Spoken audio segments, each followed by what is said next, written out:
കാര്യം കഴിഞ്ഞ് കഴിഞ്ഞാൽ നേരെ കുടുംബത്തിലേക്ക് തന്നെ വന്നേന്ന അമ്മ. എങ്ങനെയാണ് ഞാൻ സ്റ്റുഡിയോയുടെ മുന്നിൽ കൂടെ പോയിട്ട് ഇതിനകത്തൊന്ന് കയറാതിരിക്കുക?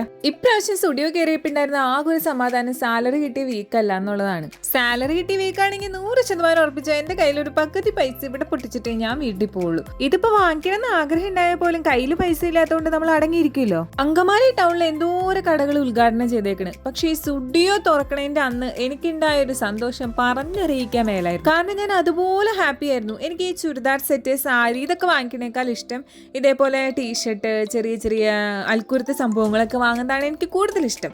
അപ്പൊ അത് കാരണം സ്റ്റുഡിയോ നമുക്കൊരു നല്ല ഓപ്ഷൻ ആണല്ലോ. അങ്കമാലിലെ സ്റ്റുഡിയോ വന്നേ പിന്നെ ഞാൻ എൻ്റെ നെയിൽ പോളിഷുകൾ വാങ്ങിക്കുന്നത് ഇവിടെ നിന്നാട്ടോ. എനിക്ക് ഇവിടുത്തെ നെയിൽ പോളിഷ് കളക്ഷൻസും കളറും പേസ്റ്റൽ ഷെയ്ഡ്സ് ഒക്കെ ഭയങ്കര ഇഷ്ടമാണ്. അങ്കമാലിൽ ഇപ്പൊ സ്റ്റുഡിയോ, മാക്സ്, ട്രെൻഡ്സ് എല്ലാം ഉണ്ട് കേട്ടോ. അത് കാരണം ഞാൻ ഭയങ്കര ഹാപ്പിയാണ് ടൗണിൽ പോകുമ്പോൾ. പിന്നെ ഞാൻ 2 എണ്ണമാണ് ഇട്ട് നോക്കിയത്. ഈ ഒരു ടീഷർട്ട് പക്ഷെ വാങ്ങിച്ചില്ല. പിന്നെ ഒരു പാൻസ് ഇഷ്ടപ്പെട്ടു, അത് ഞാൻ എടുത്തിട്ടുണ്ട് കേട്ടോ.